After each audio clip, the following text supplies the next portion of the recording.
Hey everyone, it's James Austin as Flyman. Today's video is going to be a little different. We're gonna chillax a bit. And we're actually going to read this special episode number 3 Etude from the Bancala Walker Splatoon 3 side order art book, which is only exclusive in Japan, but thankfully we got fans across the world who are able to translate this. And let's actually just scroll down to the bottom real quick and see who translation Magical Girl FIA, transcription by 3600 frames impossible, and editing by Raskas. I hope I said this correctly, but anyways, let's actually read this because I'm excited to see this. Please note that I have actually please no. I'm pretty excited to read this for myself, so I guess without further ado, let's go. Alright, number 3, Etude, special episode, Marina and Oct. Chapter 1. There's a huge screen that covers the inside of the underground dome. We call it the sky. The sky is full of colors today, hot and light and pat together.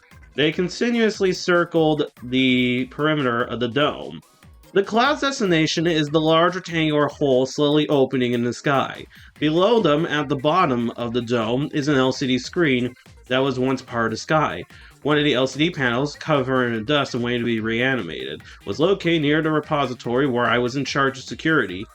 Standing absent-mindedly near the entrance of the respiratory, I followed a small stain on a white cloud with my eyes. The stain actually appeared to be a light gray cloud. The cloud always passed over the same place at the same time. Probably.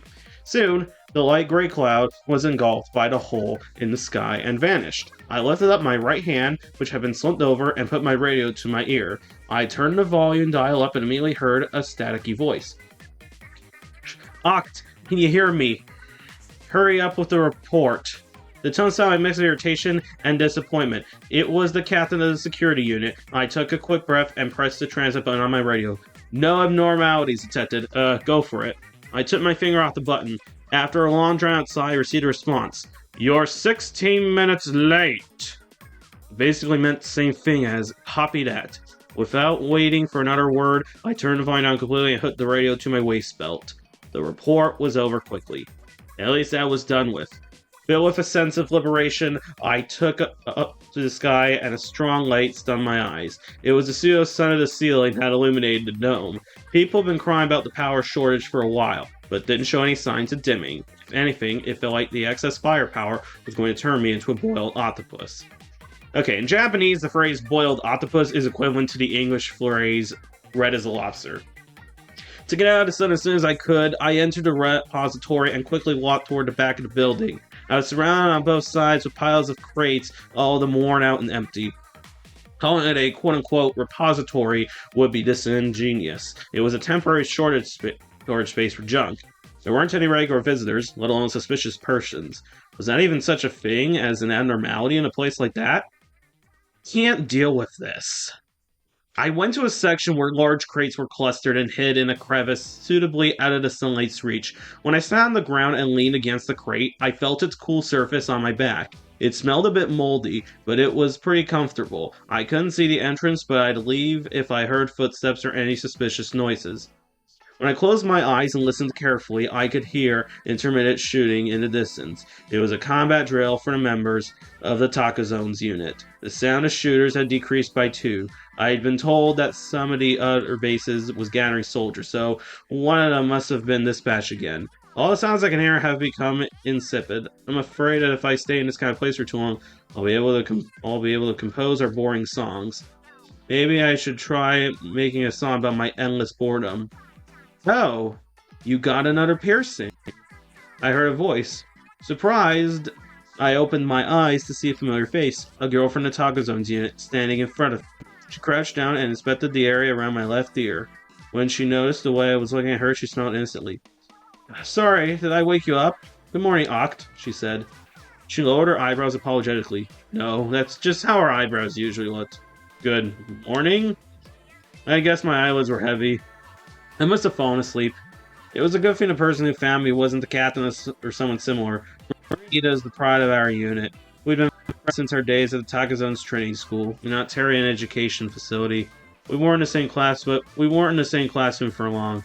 Marina's an elite, the opposite of delinquent like me, graduating from the school after skipping a few grades. If for some reason the super elite was here, look at me with concern. Hey, you pierced your ears again, right? Are you okay? You don't have to ask me that every time I get a piercing. But it worries me. Yesterday I heard about someone whose piercing rejected. Good grief. I don't know what horror stories she'd been told, but I probably heard them all already. When was the last time she got a piercing? Couldn't figure I hadn't seen Maria in a while. At any rate, I wasn't going to entertain pointless small talk. Hey, that's not what you're here to talk about, yeah? I blatantly switched the topic. Marina's lip twitched a little, but then her expression softened. That's right. But for now, you should come out of there. Why? You'll get hurt if those boxes collapse. I'll be fine. The crate stacks were so heavy, they wouldn't be moved easily. If anything happens, I'll cross that bridge when I get to it. For now, I'd rather enjoy the comfort of the shade. Unfortunately, Maria didn't seem to understand. Don't be like that. Maria stood up, grabbed my left wrist with both hands. Yeah! And pulled me up like a fish on a hook. Yeah! The base of my arm screamed. Come to think of it, I hadn't stretched in a while. It forced Maria to pull me up, resulting in me almost knocking the bag at her feet over, but I managed to keep my balance. I thought you were going to rip my arm off. I made a show of rubbing my shoulder and gave Marina a resentful look, but she didn't seem to care. Sorry, but I'm sure you'll be fine. I used the exact right amount of force to pull you up. She said she let go of my wrist. If she had been using the wrong amount of force, my arm would have been torn off, wouldn't it? I shouldn't drag out the conversation with my carping. So, what brings you all the way out here? Marina was part of a research institute responsible for weapon development. It wasn't the same base, but in a different underground dome than this one. I got a job in this dome out of nowhere. I finished my main task and I'm just going around to check on the old machines for any problems. I gotta come here often, so I thought I'd take the opportunity to stop by. I have one more place I need to go before I'm done, though. And again, that's thanks to the designer's hard work. I glanced at her bag. It was a large, one-shoulder backpack. Going off of what Marina told me, there were probably tools inside. Judging by her uniform, it would be easy to guess that her visit to the dome was work-related anyway. But that's not what I want to know. And it's not like you were just passing by the suppository, went on a whim, took a look between the boxes, and happened to see a familiar face. I could say it was where the dome ended. There wasn't anything in the vicinity. It was the kind of place you never go if you didn't have a reason to. I never remember telling Marina that I was stationed at the repository in the first place. You went out of your way to find out where I work and came to see me, yeah? If you have something to say, just say it. Even while we continued to talk, I tried to hurry her up as I was being roasted alive by the sun. Oh, I'm really sorry. I just... Marina laughed, as if to hide her embarrassment. I want to see your face, but I have things to do too. Your shift starts soon, right? She even knew my work schedule. Not weird at all. I guess she must have checked in advance to make sure I'd be there. If the decision for her to come to this dome was made so sunny today, it makes sense that she wouldn't have asked me directly. I would be able to chat while I was on duty either. Very careful, like a gold elite should be. So there was nothing weird about it, I think. But the way she spoke made the genuine friendly smile in front of me look off-putting. Actually, I have a favor to ask of you. Her cheerful voice had an undertone of resolve or the determination to fight. Alright, part 2. As reserved as Marina usually was, she occasionally showed her strange, stubborn streak. At times like that, it was sure that no matter what I said to her, she'd never bat down. I could tell that this was one of those times. I braced myself with trepidation, but when I heard her request was, I want to take a picture with you. I was taken aback. I wasn't too psyched about it, but trying to persuade Marina when she was in stubborn mode was pointless. I quickly agreed to her request. The replacement guard who arrived soon afterwards gasped in disbelief when they saw Marina. Nobody would expect to see a celebrity in a place like this. They must have thought their hearts were going to stop. I felt bad for them. I told them, Miss Marina got lost and came here. I'm showing her the way back, and we left the depository. The sounds of 2 sets of shoes echoed onto this colored stone path. Sparse, mildly shaped stone pillars stood along the sides of the winding road. They looked unstable, like stacks of potatoes. I have no idea who put them up or what their intentions were. To the left of the path always led to the inner wall of the dome. To the right was a lake with water that wasn't flatteringly clear. The bottom of the dome was humid, and the distance was white with water vapor. After passing several pillars, Marina spoke up. Why did you lie? Her tone wasn't accusatory, just curious. It's easier that way. Keeping things simple. It wasn't the only reason, but it was one of them. That might be true, but Marina mumbled with a furrowed brow. I wonder if she felt guilty for lying. I'm dumbfounded by how damn earnest she could be. Should I have been more friendly, gone into detail about our relationship? I'm sure that picture was the best option. I see. Right. Marina stopped and readjusted the heavy bag on her back. I heard a small clunk, as if metal had hit something. She started walking again. I didn't expect you to give the okay so easily. Taking a photo? Let out an amused chuckle. I thought you'd be extremely reluctant, so I have prepared and simulated several plans to persuade you. When you agreed so quickly, I was so surprised that my mind went blank for a moment. Seeing that Marina had been planning for an intense battle of words to gain my approval. Why was it that she seemed so fired up? I couldn't help but sigh. You take this stuff too seriously. Why do you go that far? Because no matter how many times I've asked you to take photos of me, you've always said no. And when I've asked why, you'd never tell me. I don't remember being asked that often. Maybe 2 or 3 times a year at most. In total, that would mean I've been asked 20 times or so. It was more than I expected. Well, that's true. I've never been one for sincerity, but I couldn't help but feel a bit guilty. My reasons for not wanting to have my picture taken were never convincing. Even if she knew why, she probably wouldn't accept it, so I always brushed the question off. It couldn't be helped. I strengthened my resolve and told her, I'm not photogenic. My voice came out as more of a muffled whisper than I had expected. Photogenic? That's why I hate taking pictures. I hate looking at photos of myself. Something was different compared to how I looked in the mirror. The version of myself I saw in photographs always seemed unnatural and awkward somehow. At the same time, I couldn't help but feel like I was being confronted with the real vision of myself and could never bear to look at them. Maybe a lack of photogenicity wasn't the right way to put it, but it was close enough. Started working, looking straight ahead to keep Maria's face out of sight. For a while, the only thing I heard was the sound of footsteps. Unable to bear the silence, I glanced to the side and saw Marina with her hand on her chin, nodding an enigmatic expression on her face. I see. I thought you'd have a more unconventional reason. It was so pathetic. Sorry, nothing that interesting. Even though I turned her down over and over, Marina never seemed deterred from asking again. She ever had a remarkable amount of determination or was just that resolute? I guess she's always been like that. To me and to everyone else. I took a short breath and stopped. Enough about me. If we're going to take pictures, we should get on with it. There won't be anyone around here. Marina came to a stop and brought her hands together on her chest like she was saying a prayer. I'm sorry, but my break is almost over. I'll finish my next job quickly so we can do it afterwards. Oh yeah, you had another place to go to. It's no big deal. Thanks. And if it's not too much trouble, Marina looked around. I'd like to shoot somewhere a bit more scenic. She smiled with an awkward expression on her face. I promised to meet with Marina by the overlook at the end of the path, and we went our separate ways for the time being. Various parts of the dome were linked together by a complex of scaffolds of various sizes floating in midair. I took the most secluded route possible to the overlook. I crossed a lot of footholds to get to the top, sometimes descending and sometimes ascending again. It took a while, but I didn't run into anyone on the way. I walked down a long, narrow descent looking down at the lake below me. The overlook was at the end of the slope. Even though it was an overlook, it didn't have any fancy benches or vending machines. It was a small space surrounded by a low fence. However, you could see all the scaffolding in a dome from there. It was certainly a scenic location. I saw Marina at the end of the lookout point. It seemed as she'd arrived before me. I'd probably said a bit too much meandering. Marina was turned to her left and moving her hand around, but it was hidden behind a signboard, and I couldn't see it. As I reached the end of the slope, Marina noticed me. She waved, and I responded by raising my hand a bit. When I arrived at the overlook, Marina greeted me with a beaming smile. Hello. Hey.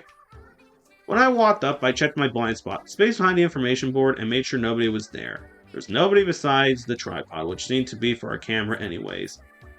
Marina must have assembled it earlier. There was a small shade area near the tripod in which a bag had been placed. I fought the urge to sit in the shade and turn to face Marina. You're early. Mm-hmm. I finished faster than I expected. I was just setting up the camera. Having said that, Marina raised the white object she'd been holding with both hands to chest level. For a moment I thought it looked like a rounded box, but it had a strobe and a small lens on the front. It's an unusual shape, but it certainly looks like a camera. There is a distinctive horizontal slit on the side. Was that what I thought it was? Is that thing an instant camera? I've never seen an actual one before. Yup, it was trashed when I bought it, so I fixed it myself.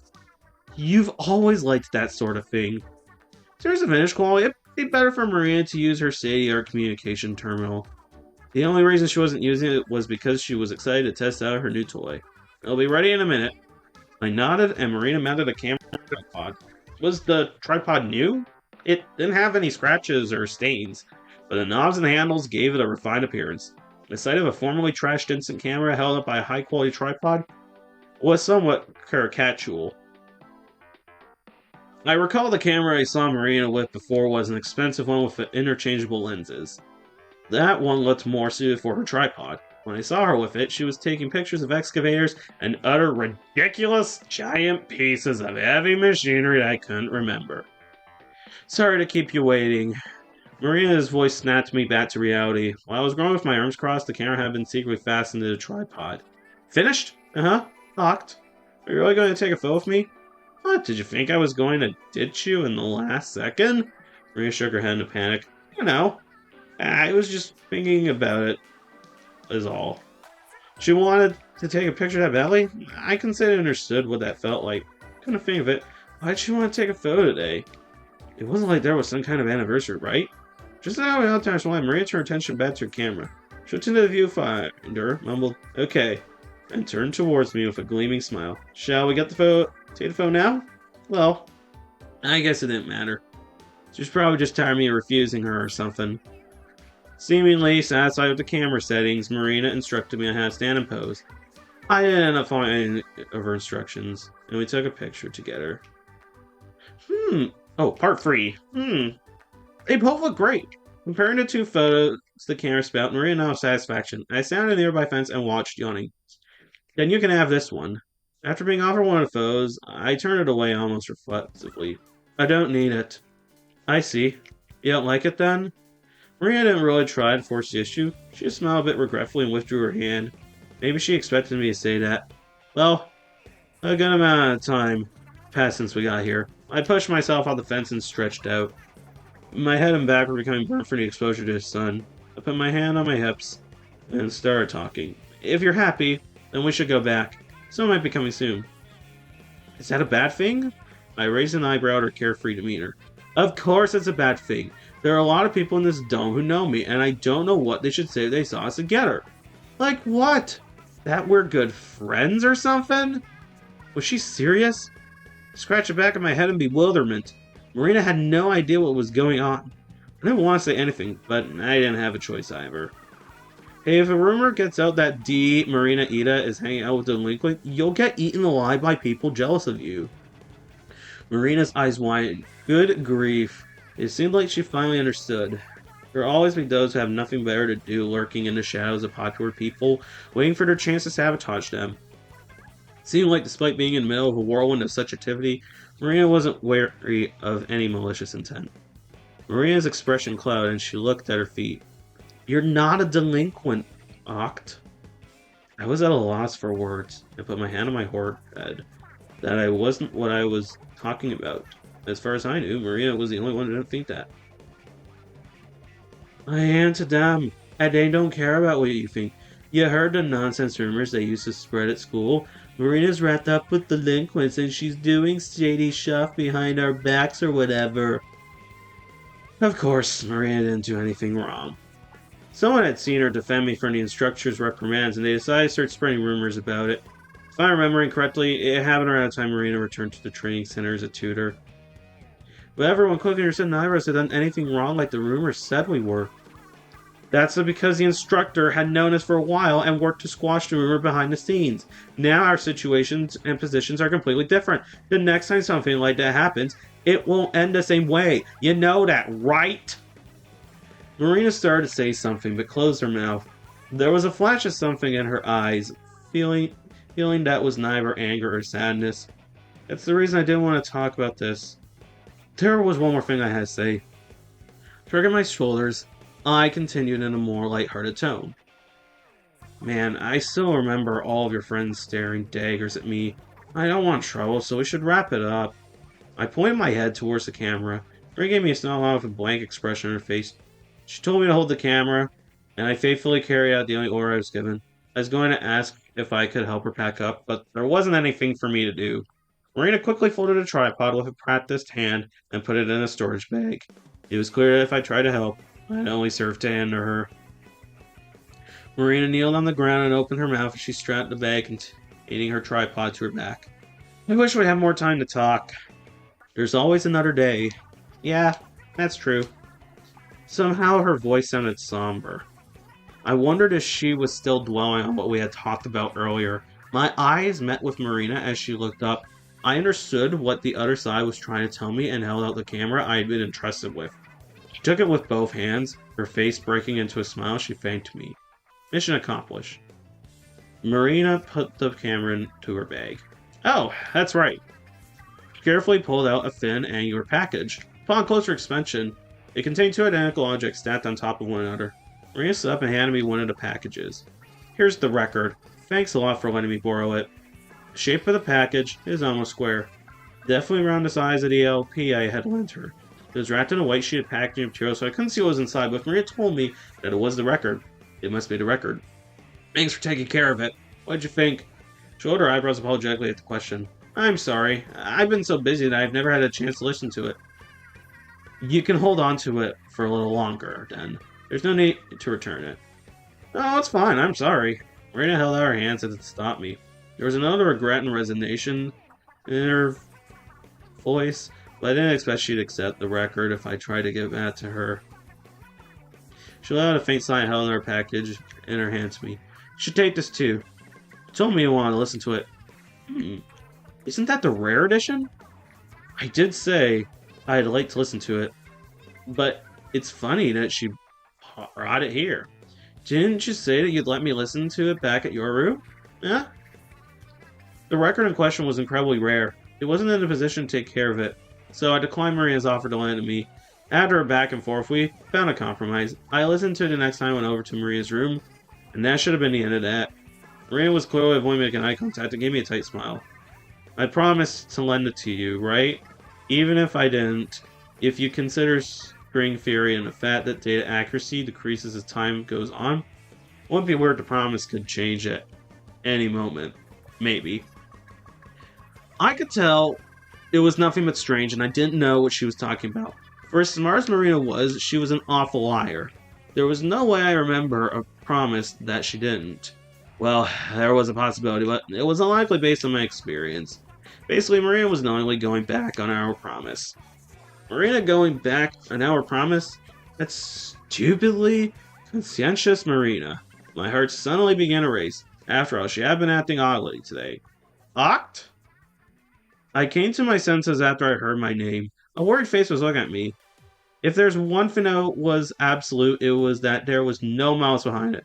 Of course, there are circumstances that would make people take back promises. Yeah, maybe I was misremembering. I ended up taking Marina's record as well as my own. Thanks. I'll be sure to bring it back. Oh, right. You can return it whenever you want. Marina still looked concerned. Somewhat awkwardly, I moved her gaze to look at the two meticulously wrapped records. They weren't heavy, but they were pretty big. Her tools would have been heavy enough, but she brought a camera, tripod, and records on top of them. There was no reason for her to try and complete all her errands at once just because she came here today. Oh. But wasn't there... There was a reason. Finally understood why Maria had been behaving strangely in a situation that made her do so. If I had to confirm it with her first, I'm sure it's nothing I need to know about. And it seems like she's keeping a secret from me. However, I don't want to leave with unanswered questions. If I did, it would get in the way of crack making this evading. To ask or not to ask. I considered a question, but I'd already made up my mind. Part 4. Marina. I looked up from the record and towards Marina. I took a breath and spoke up. By any chance, Are you moving to a new base? Maria's expression stiffened. A short silence followed. Why do you ask? She replied, her voice containing a hint of confusion. Just because. I didn't explain, kept my response vague. It was obvious in retrospect. The reason she was so eager to have a picture taken, why she went to the trouble of bringing a record with her, is because she knew that this was her last chance to do so for the foreseeable future. She probably chose instant camera to take the picture because she wanted to get a photo of me on the same day. The first situation that would prevent us from seeing each other that came to mind was her transfer to another base. While it wasn't impossible to travel between bases, there were restrictions. Along with Maria's position and busy schedule, she'd have to jump through a lot of hurdles to do so.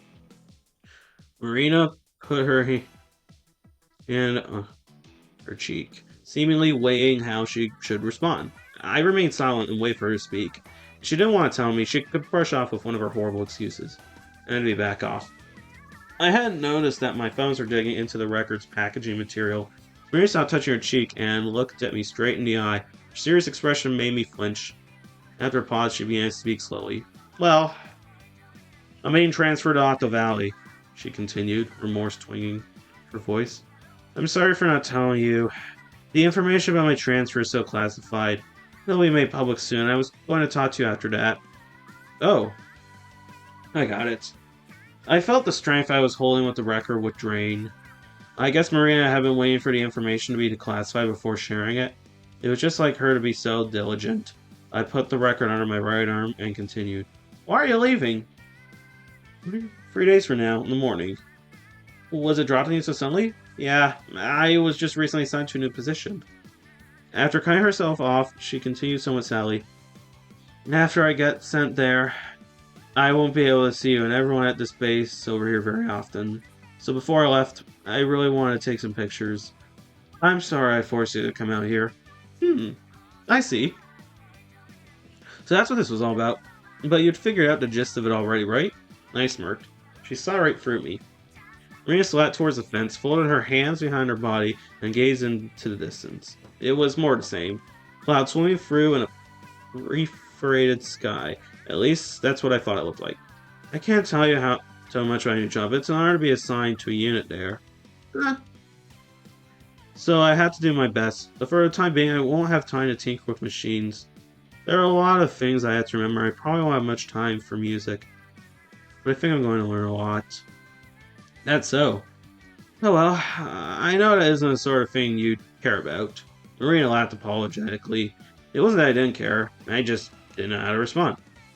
To put it bluntly, she was telling me that as a result of trying to meet the expectations of those around her, she might not be able to do the things she enjoys. I knew that Marina had gone through drastic changes in her environment due to grade skipping and job reassignments, and that she's under a lot of pressure to perform well. Now, having overcome all of those obstacles, she's found herself deprived of things that would bring her even the smallest comfort. The world's a pretty damn awful place, but complaining about it won't change a thing. I know it as much as I hate it. Besides, there wasn't a hint of sadness in Maria's voice. It's ridiculous for an outsider like me to get annoyed and lash out at the people involved anyway. I thought that all I could say was that it wasn't an issue. I don't know what kind of a unit it is, but it must be a place for the elite, right? Then, I made a joke. Maybe you'll meet someone just as interesting as you. If someone like that did exist, rumors about them would have reached our base. It was a silly idea, just meant to console her, but Maria's eyes seemed to light up for a moment. I should have been fine with that, but for some reason, it made my chest feel tight. I picked up one of the records I was carrying under my arm and held it out to Marina. It's the one that I owned. I think you should take this with you. Huh? What? Don't worry about it. I've listened to it so many times that it's gotten old. It wouldn't be fair for me to be the only one borrowing something, right? Really? Marina hesitated for a moment and accepted the record after realizing that I had no intent of backing out. Thank you. I'll listen to it this time so I can tell you what I think. Sounds like a plan. There's a song with the melody that builds through the middle. I like that one. Seeing Marina's face blushing with happiness made me feel a little relieved. It was a better gift than some poorly chosen words. However, I felt like Marina wanted me to say something. Someone who had walked the same path as her might have known what that was. I didn't understand the suffering of geniuses. I probably never will. Marina, who had been staring at the record with a grin, suddenly looked up. Oct? What's up?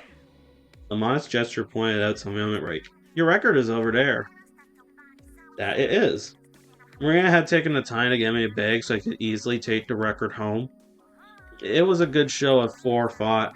I was slightly put off by the light pink color and the pattern of some fanciful character on it, but beggars can't be choosers. I definitively put Marina's record in the paper bag, and Marina put my record in her bag. Closing the top pocket of her bag, Marina exhaled exaggeratedly. I'm so happy I gotta tell you about that. I'm glad you told me too. If the day Marina's transfer was announced came without me knowing anything about it, I'm sure I would have been concerned. I thought about why she didn't want to tell me in person.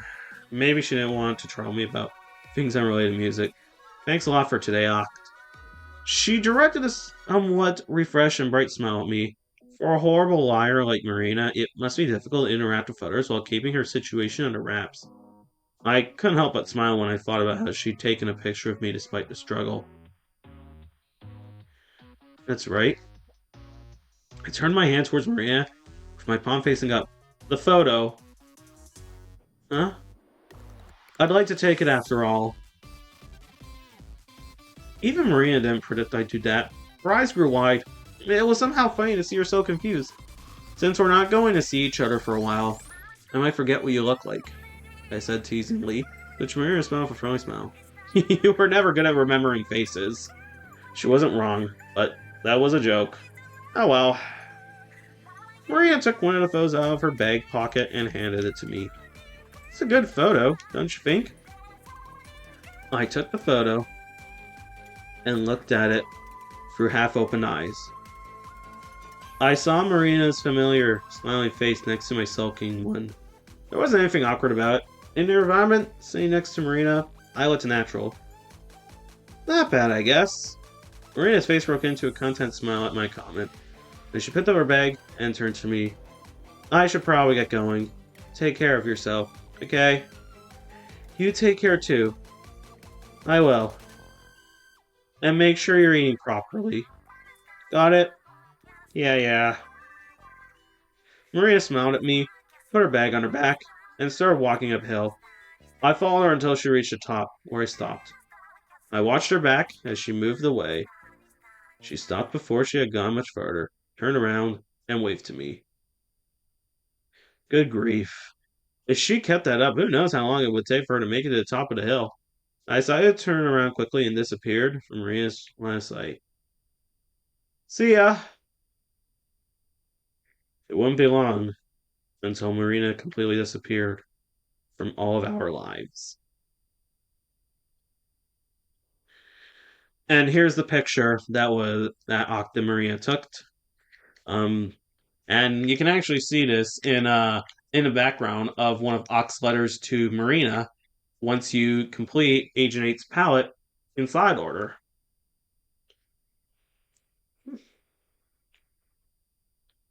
And as the end of number 3, Etude.